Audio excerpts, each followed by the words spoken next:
Жазға дейін арықтаймын деген мақсатыңыз ағзаңызға зиян келтірмес үшін кей қарапайым ережелерді сақтау керек. Таңғы астан бас тартпаңыз. Егер жеткілікті және жақсы ұйықтасаңыз, онда ағза сіз күндіз бауырға салып қойған қордағы көмірсуларды жұмсайды.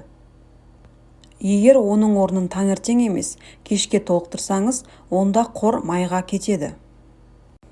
Порция мөлшерін бақылаңыз. Қалыпты жағдайда ағза бір уақытта 200-300 грамм тамақты ғана қорыта алады, ал артығын майға айналдырады. Оған қоса, жас ұлғайған сайын порция мөлшерін азайтып, бірақ жиі тамақтану керек. Жалпы аз тамақтаныңыз.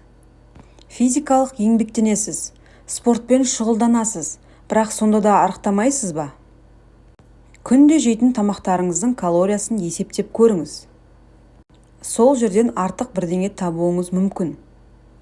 Тамақтың алдында 1 стакан жылы су ішіңіз. Судың орнына түймедақ шайын ішуге де болады. Оның себебі шөлдесеңіз де қарныңыз ашқандай сезім болады. Сондықтан алдымен су ішіп алыңыз. Егер 20 минуттан кейін әлде қарныңыз ашып тұрса, онда шынымен де бірдеңе жеп алу керегін білдіреді.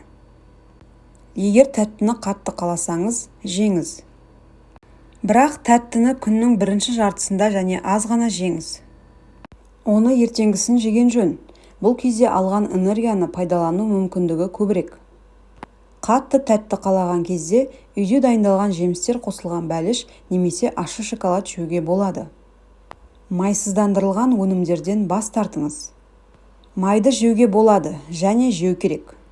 Бастысы оның мөлшерін қадағалаңыз. Ұйықтар алдында айран ішпеңіз және сүзбе жемеңіз. Құрамында лактозасы бар өнімдер ашу процесін шақырады және инсулин бөлінуін арттырады.